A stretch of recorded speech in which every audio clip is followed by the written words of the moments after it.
and Mr. Ray. Angela is applying to join the library. Listen to the conversation and complete the form below. First, you have some time to look at questions 1 to 5.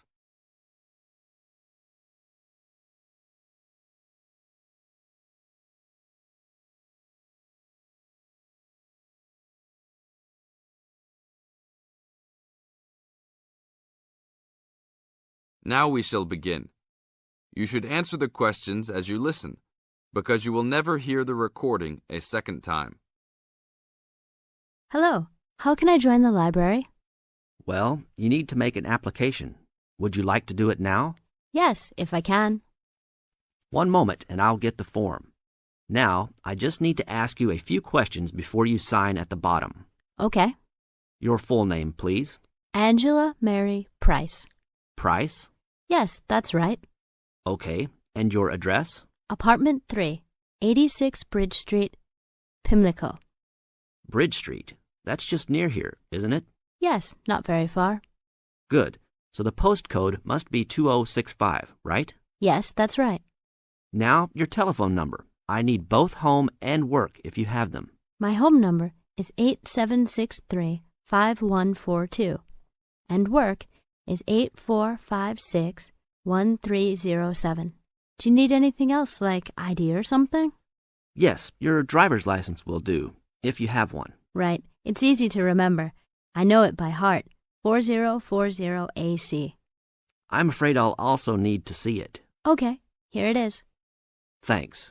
And your date of birth, please? 24 March 1981. Okay, thanks. That's the most important part completed. But if you don't mind, I'd also like to ask you a few questions for a survey we're conducting. Yes, that's okay. Now you have some time to read questions 6 to 10.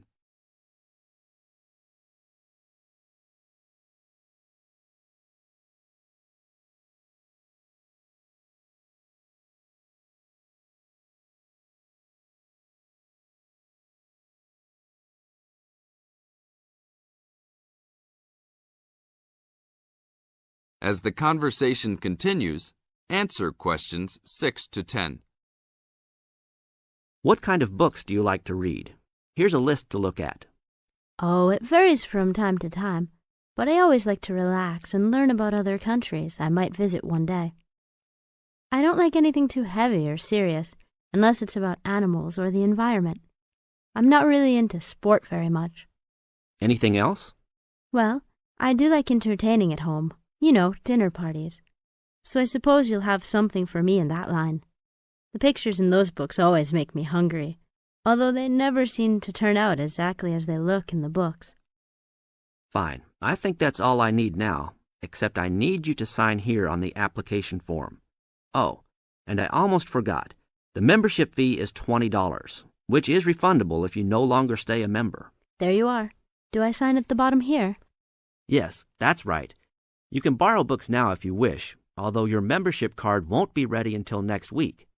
So if you want to borrow today, you can pick up your card when you return your first books.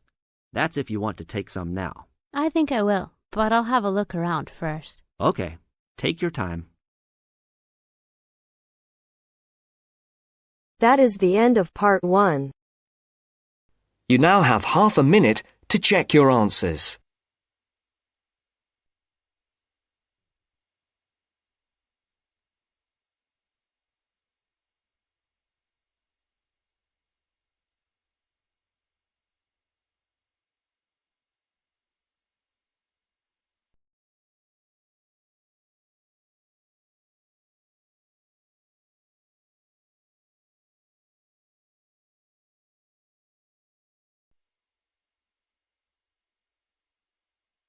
Now turns to part 2. Part 2. First, you have some time to look at questions 11 to 17.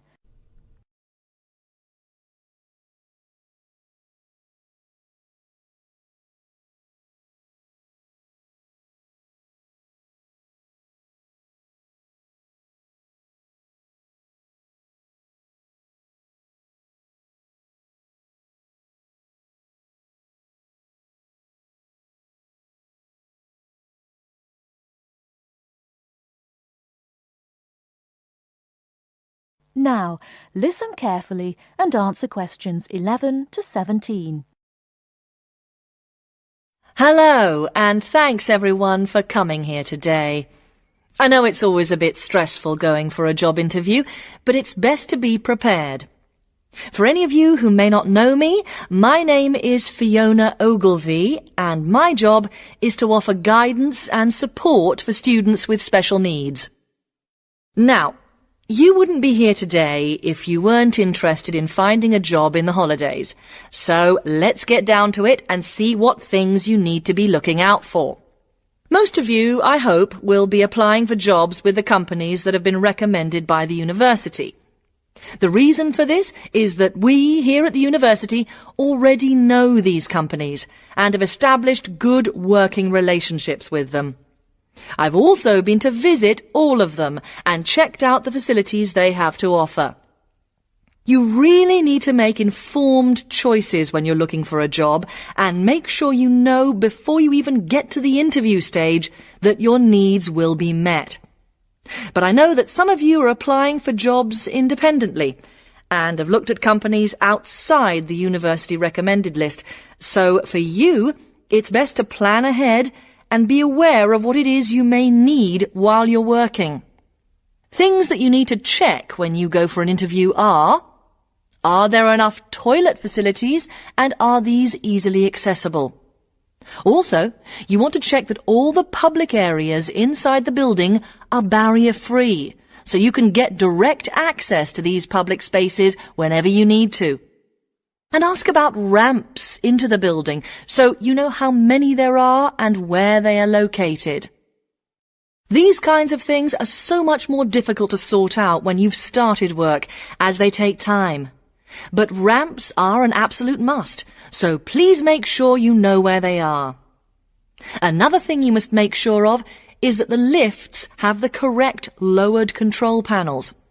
Ask if all the lifts have this facility or if it's only certain ones. Now, something I think that is often overlooked is working hours.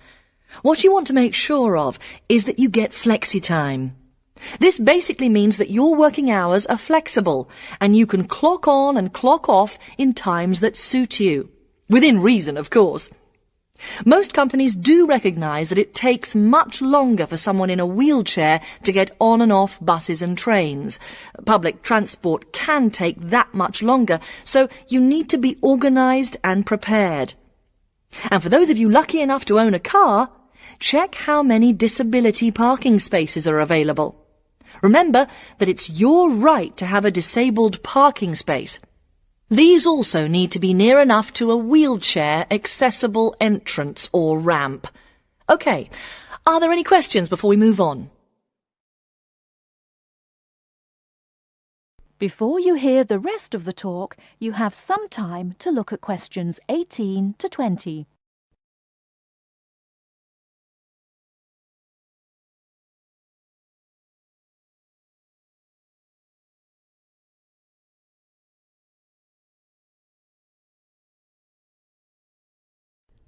Now listen and answer questions 18 to 20. Right, let's move on then. Now I want to talk you through the series of visits to companies which we've got planned for next week. On Monday morning, we will be visiting the Lowland Hotel. They have various summer jobs available, working as a receptionist or conference organiser in their busy conference centre, organising and setting up conferences.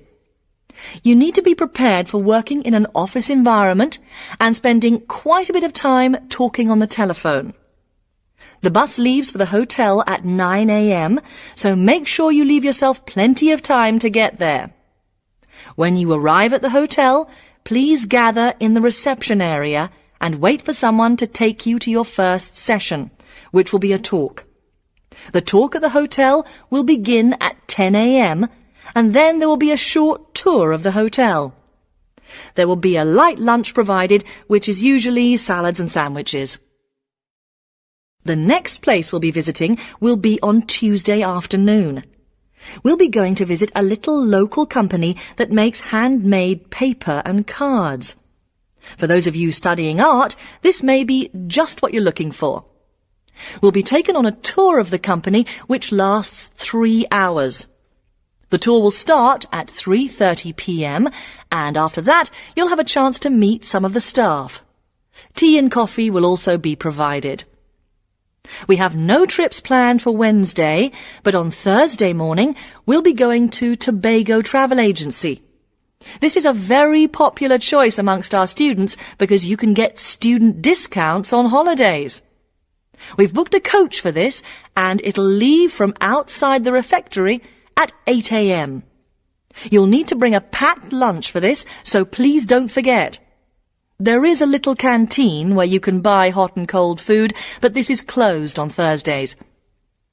Friday, we'll be having representatives from all the companies visiting us, so you will have a chance to ask any questions, and of course, put your name down on the list if you're interested in working for them over the summer. This event will take place in the main hall next to the library, and it'll run from 10:30 until 4. I really hope you make the most of this excellent opportunity to not only earn yourself some extra money, but also to gain experience of what it's like to work. And if you'd like to find out more, then please ask some of the students who worked last year. They're all wearing green badges and will be happy to speak to you afterwards. That is the end of part 2. You now have half a minute to check your answers.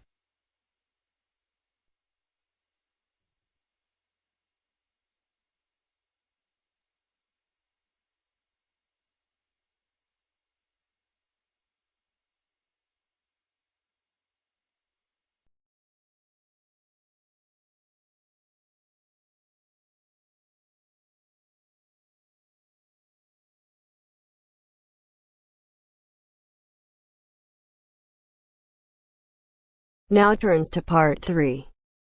Part 3.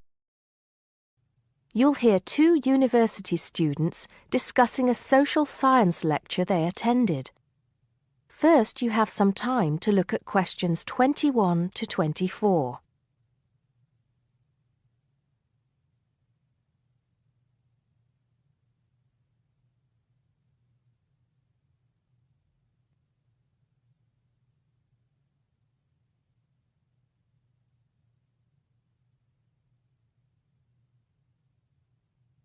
Now listen carefully and answer questions 21 to 24. Did you go to the first social science lecture yesterday? Yeah. Didn't you see me there? No. I was trying so hard to understand the lecturer. What didn't you understand? A lot of it, really. For example, he said we needed to study history as part of the course, but I didn't get why. You probably missed it. He said early on that we need to learn from our past mistakes. Right. But he also said we need to put ourselves in the place of our ancestors. Why is that? I think the point is that it's not enough to know how they lived and what they did. We need to know what they thought. I see. And I've written transferable skills in my notes next, but I have no idea what that means. If you study social science, you learn skills that you can use in a job. Oh, right. Is that all? Okay, but why is that? The point he made was that in studying social science, you use a flexible and adaptable approach to learning. Before you hear the rest of the conversation, you have some time to look at questions 25 to 30.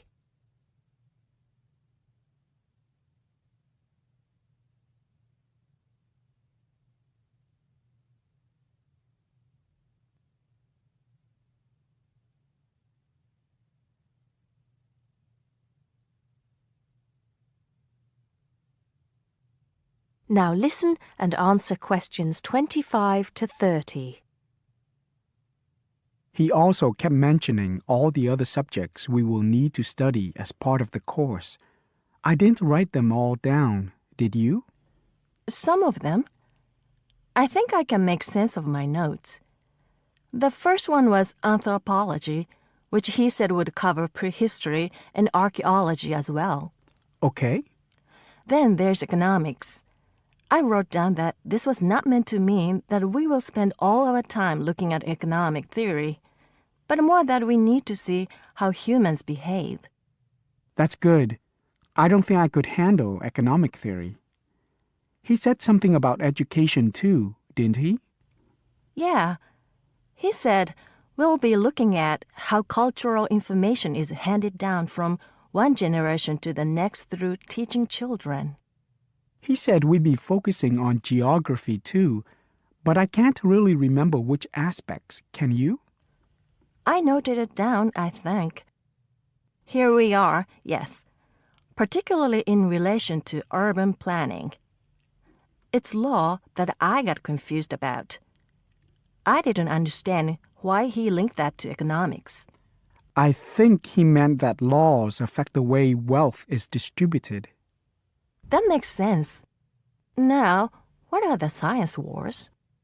Okay, I did get that.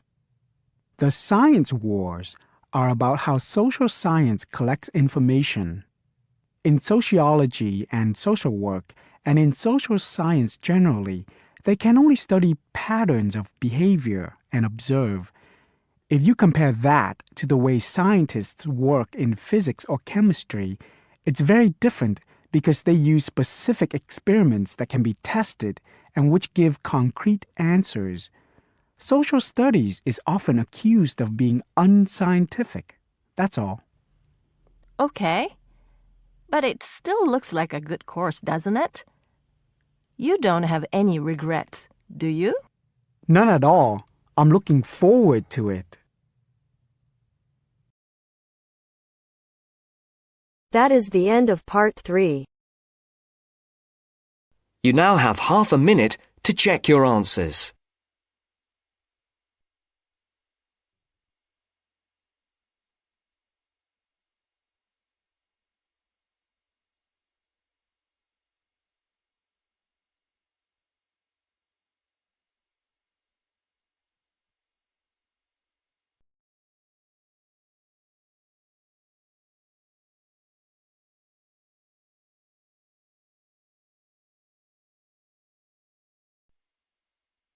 Now turns to part 4. Part 4. Now listen to the second part of the lecture.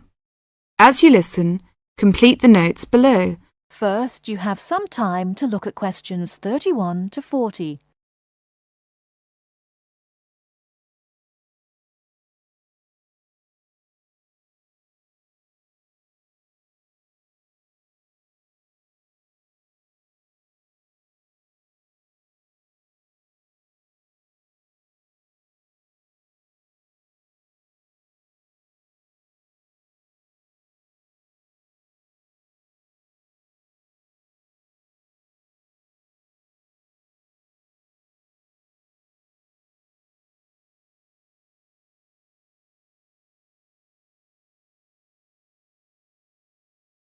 Now listen carefully and answer questions 31 to 40. Now let's turn to shopping, which may interest you more. In general, shops open at 9 o'clock in the morning and close at 5:30 in the afternoon. In country towns and quieter suburbs, smaller shops close for an hour at lunchtime, and once a week there tends to be an early closing day when most shops shut during the afternoon. Many cities have a late night once a week when shops stay open until approximately 8 o'clock in the evening. You should ensure that anything you bring into the country, such as travelling irons, heated rollers, hairdryers and electric shavers, can be used on the standard British voltage, which is 240 volts, 58 Z. Many hotels will, on request, be able to supply adapters for electric shavers. When you travel, you may want to send postcards home. Stamps can be bought at post offices throughout Britain. They are open from 9 o'clock to 5:30 Monday to Friday, and until 12:30 on Saturday.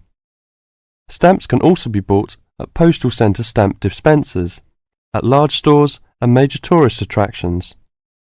For posting letters, you don't have to go far before finding a red painted letterbox. Alternatively, use the letterboxes at post offices. You may ask how much to tip in hotels and how much it is for a taxi. There are no fixed rules on tariffs about this, and the following is intended only as a guide to customary practice. Most hotel bills include a service charge, usually 10 to 12%, but in some larger hotels 15%. Where a service charge is not included, it is customary to divide 10 to 15% of the bill among the staff who have given good service. In restaurants, if a service charge is not included in the bill, then 10 to 15% is usually left for the waiter. For porters, we usually give 30p to 50p per suitcase. For taxis, 10 to 15% of the fare. Hairdressers, £2 according to how much work they have done, plus 50p to the assistant who washed your hair. If you drive in Britain, you should remember to drive on the left and overtake on the right. The wearing of seatbelts is compulsory for the driver and front seat passengers. Now let's talk about full details of Britain's road regulations. A copy of the Highway Code can be obtained from offices of the Automobile Association, AA, or Royal Automobile Club, RAC, at most ports of entry. These two motoring organisations can also provide plenty of helpful information to all motorists. Contact AA. Telephone is 01 854 7373, 24-hour service. RAC telephone is 0304 204 256, 24-hour service. For something more serious, telephone operators will give you the telephone number and address of a local doctor's surgery. Alternatively, you can go to the casualty department of any general hospital or, in the case of severe emergency, dial 999. 999 is free. Remember, unless you belong to a European Community country or one with which the UK has reciprocal health arrangements, you will be charged for the full cost of medical treatment in Britain, except in the case of accidents or emergencies requiring outpatients treatment only. It would therefore be wise to take out full medical insurance before leaving home. That is the end of part 4. You now have half a minute to check your answers.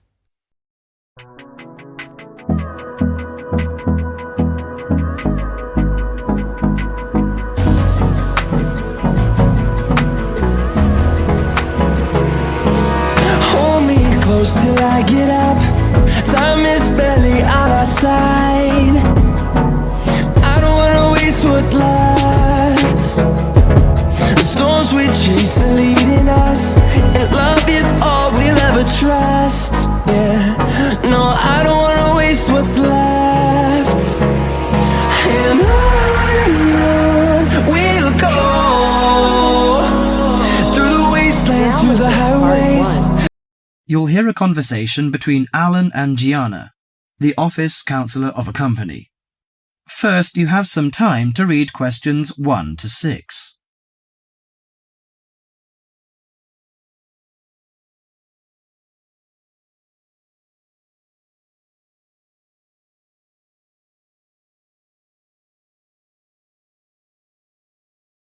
Now listen to the conversation and answer questions 1 to 6. What's up, Gianna? You look like you're in bad shape.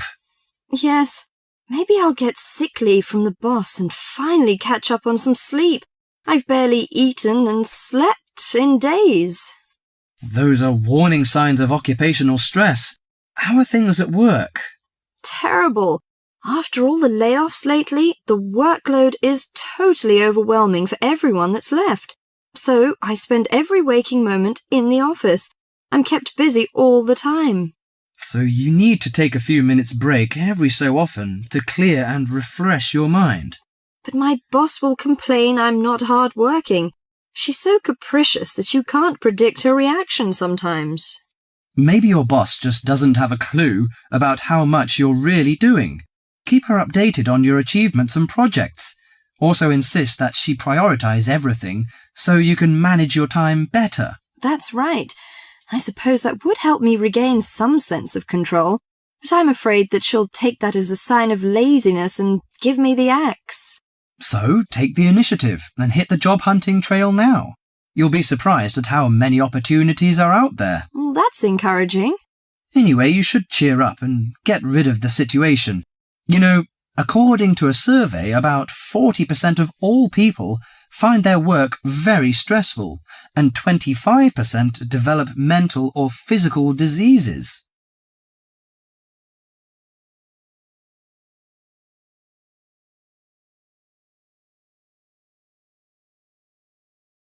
Before you hear the rest of the conversation, you have some time to look at questions 7 to 10.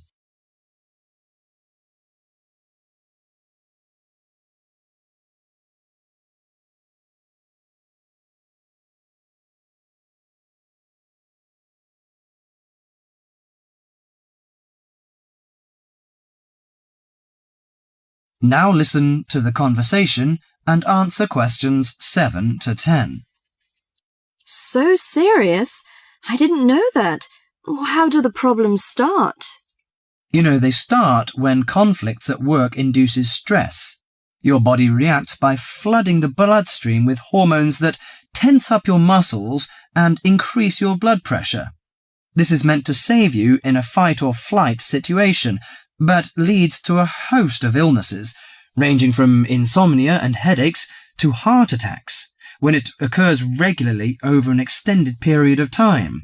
What should I do to prevent such things happening? Well, most occupational stress is attributed to a recognized lack of control. You should act in advance to relieve the problems. For example, you should actively pursue career opportunities rather than quietly worry about getting fired. Of course, you can't control everything, so you need to help your mind and body cope.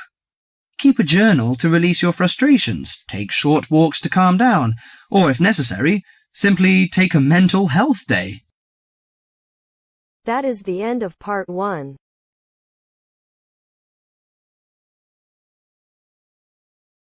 You now have half a minute to check your answers.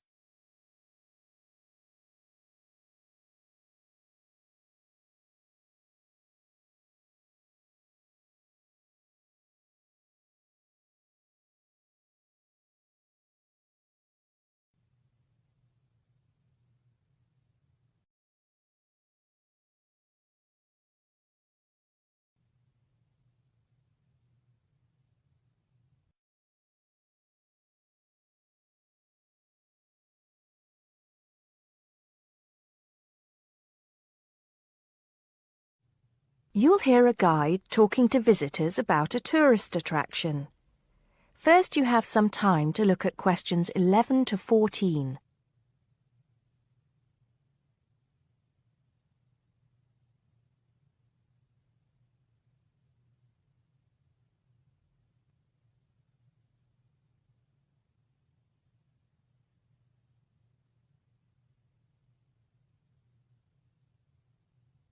Now listen carefully and answer questions 11 to 14. Good morning, everybody. Welcome to the Roman Baths. My name's Amanda, and I'm your guide for today. Before we begin the tour, I'd like to point out that we have child carriers, free of charge, of course, for those of you with young children, and I can see that there are 1 or 2 of you here this morning. It might make things a bit easier for you than using a pushchair. If you don't want to carry your coats and bags around with you, there is a cloakroom behind reception where they'll be quite safe. Also, should anyone want to use the bathroom, there's one here in the reception hall, opposite the ticket office, and another one by the shop where we end our tour, right by the exit. Having mentioned the shop, I should tell you that it's full of interesting things for you to remember your visit by. Posters, postcards, replicas of the Gorgon's head, the Haruspex stone, and the statues that you'll be seeing on your tour. There are also games, books and videos for children and other souvenirs. Our first stop will be the terrace, where you will get your first view of the baths. Now, the statues that line the terrace here are of Roman emperors, governors of Britain, and various military leaders. These aren't from Roman times either. In fact, they were sculpted in 1894, especially for the grand opening of the baths in 1897. But what you can see from here is only a fraction of the whole Roman bath site, which stretches below ground level under the surrounding streets and squares of the town. While we're here on the terrace, getting our first look at the baths, let me fill you in on a bit of the history. This site, with its hot springs, has long been seen as a sacred place, and the first people to build here were the Celts, and the shrine they built was dedicated to the goddess Sulis. Of course, back in those days they had no way of explaining how hot water came to be bubbling out of the ground, so they believed it to be the work of the gods. When the Romans came, they too built a temple here and dedicated it to their goddess, Minerva. Before you hear the rest of the talk, you have some time to look at questions 15 to 20.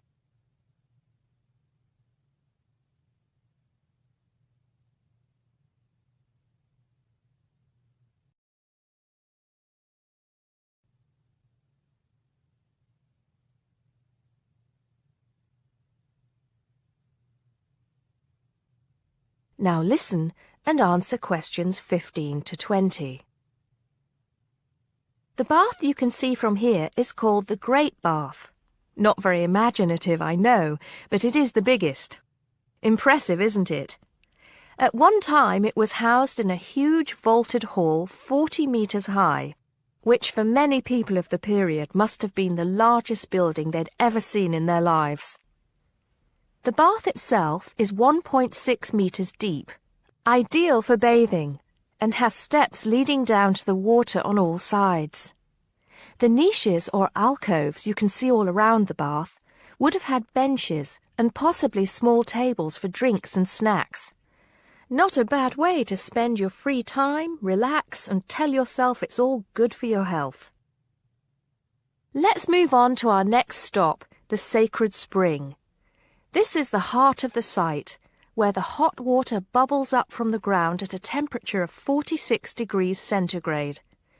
The water comes up from a depth of between roughly 2,500 and 4,500 metres, where geothermal energy raises the water temperature to between 64 degrees and 96 degrees.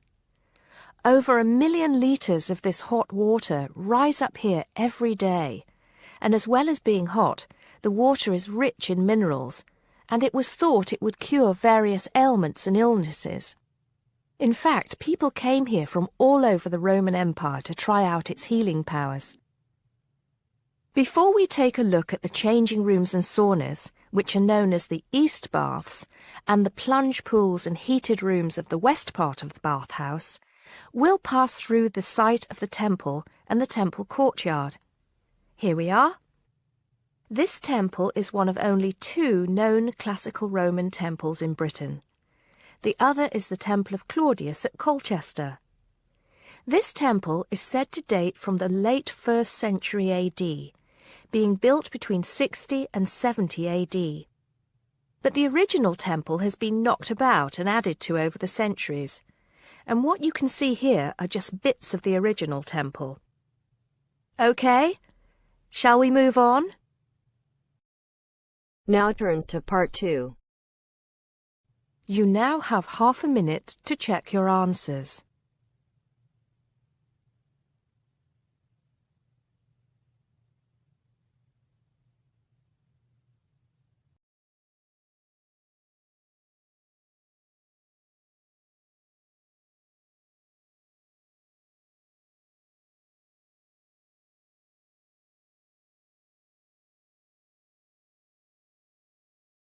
Now turns to part 3. Part 3. You'll hear a conversation between students, Anne and David, about gallery marketing. First, you have some time to look at questions 21 to 24.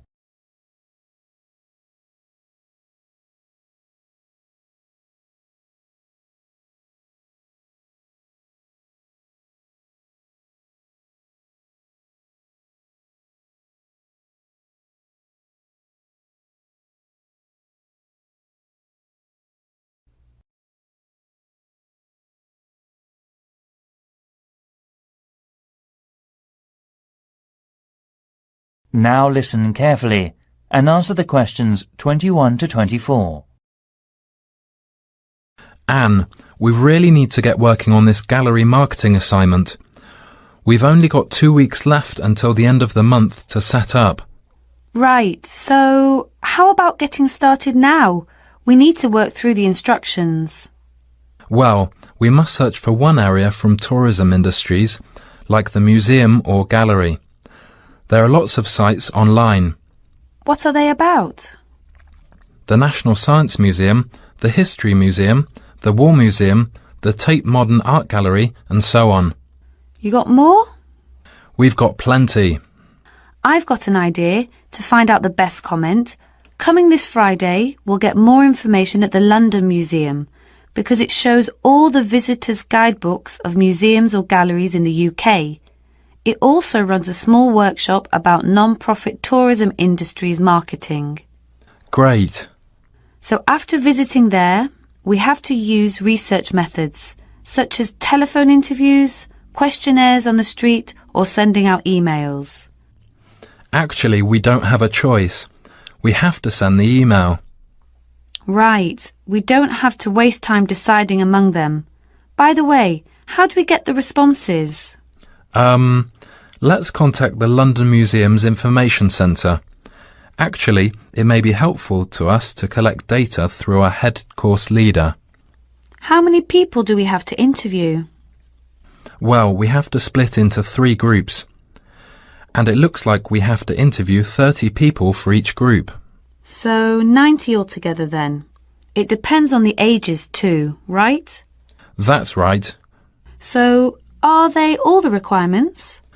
Yes, looks like it. Firstly, which part are we going to choose?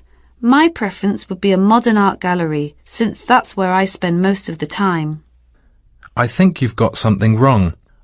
I don't think there are abundant differences in the exhibitions there. I mean, you get young and old, man and woman, amateur and professional, all going to the galleries. Right, so let's make it a ceramic exhibition then. So basically, what 2 groups will we compare and contrast for that? Male and female? Absolutely. Also, most of my respondents like the same ceramics as me. Also, I think different age groups could be changed to highlight differences. Before you hear the rest of the conversation, you have some time to look at the questions 25 to 30.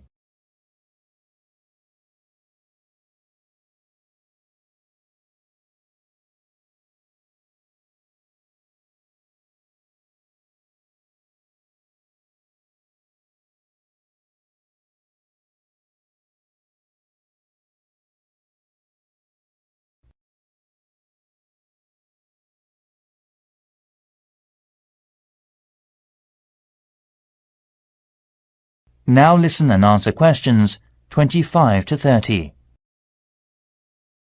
I think you're right. I'll take some comment. The age groups are teenagers, 20s, 30s, 40s and over. What do you think about this? Great. That will give us more detail. So how about the kind of ceramic they like?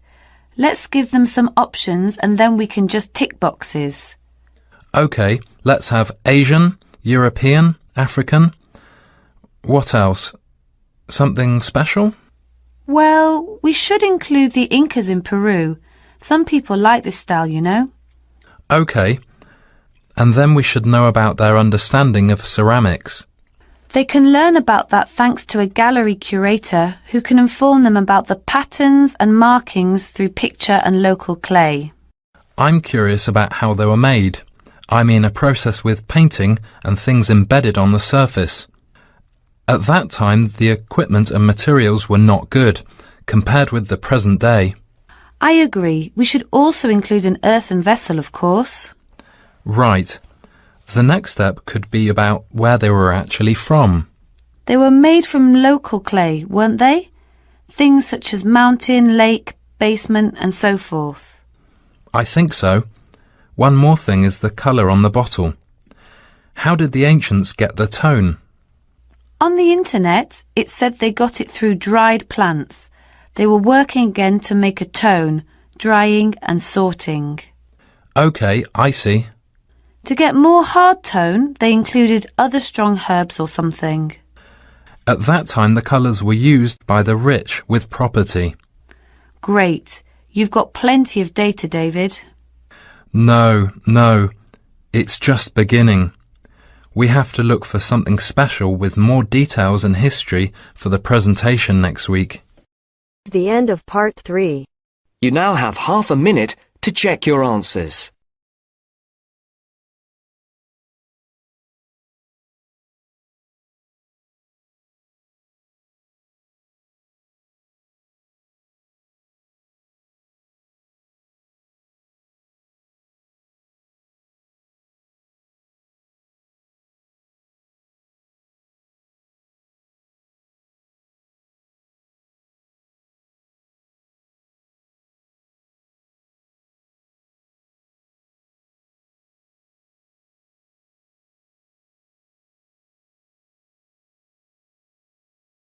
Now turns to part 4. Part 4. You'll hear part of a lecture given by a waste recycle management's professor. First, you have some time to look at questions 31 to 40.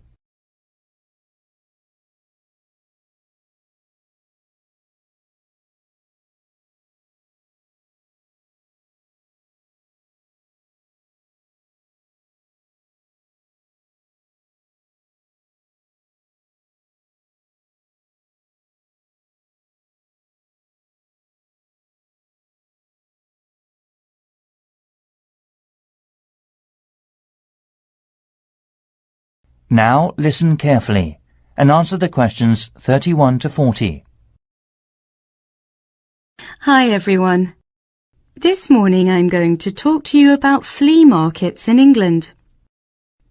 At first we were surprised to learn that only 15% of people here in England make an effort to collect waste. That is lower than other European countries. Also, it might be falling within a couple of years' time unless the government makes a severe regulation for industries and local residences. The UK government's target means that by 2012 we must decrease our waste emissions by 45% compared with 2000.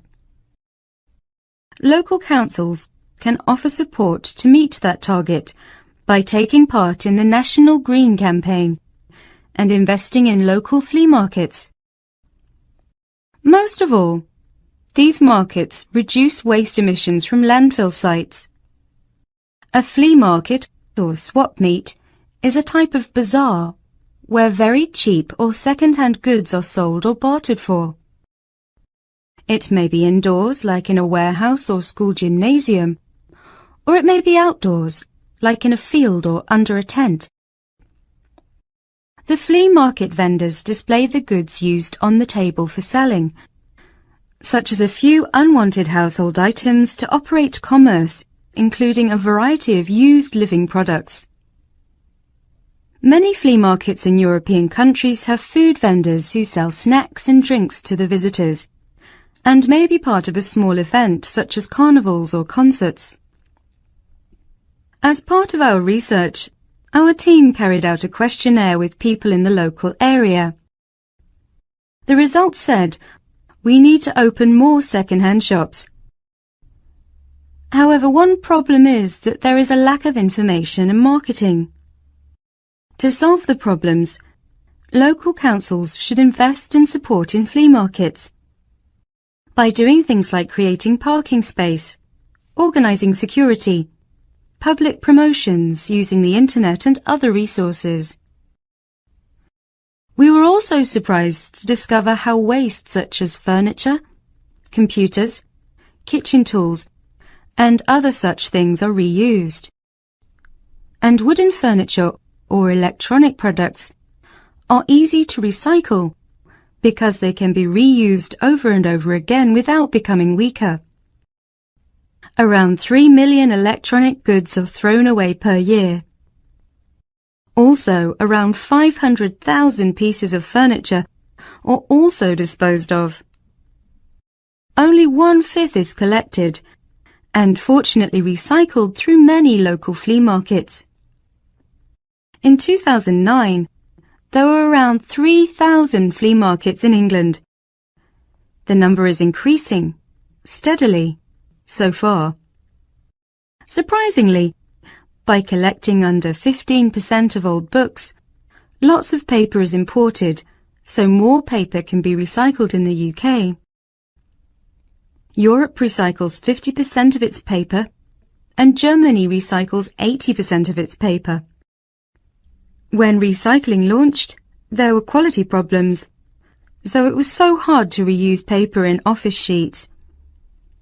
However, these problems have now been solved, and Union of the Flea Markets based in East London produces high-quality recycled paper. Another union, Loving Paper, currently sells the paper that has been through a sorting process to farmers or gardeners as fertilizer. So, to sum up, there seems to be a number of activities that enable people to reuse waste, but the substantial problem is encouraging people to think twice about taking their waste to a flea market instead of throwing it away. I think the recycling program will make us save materials and protect the environment in future. And next, I'll show the plan for promoting it. That is the end of part 4. You now have half a minute to check your answers.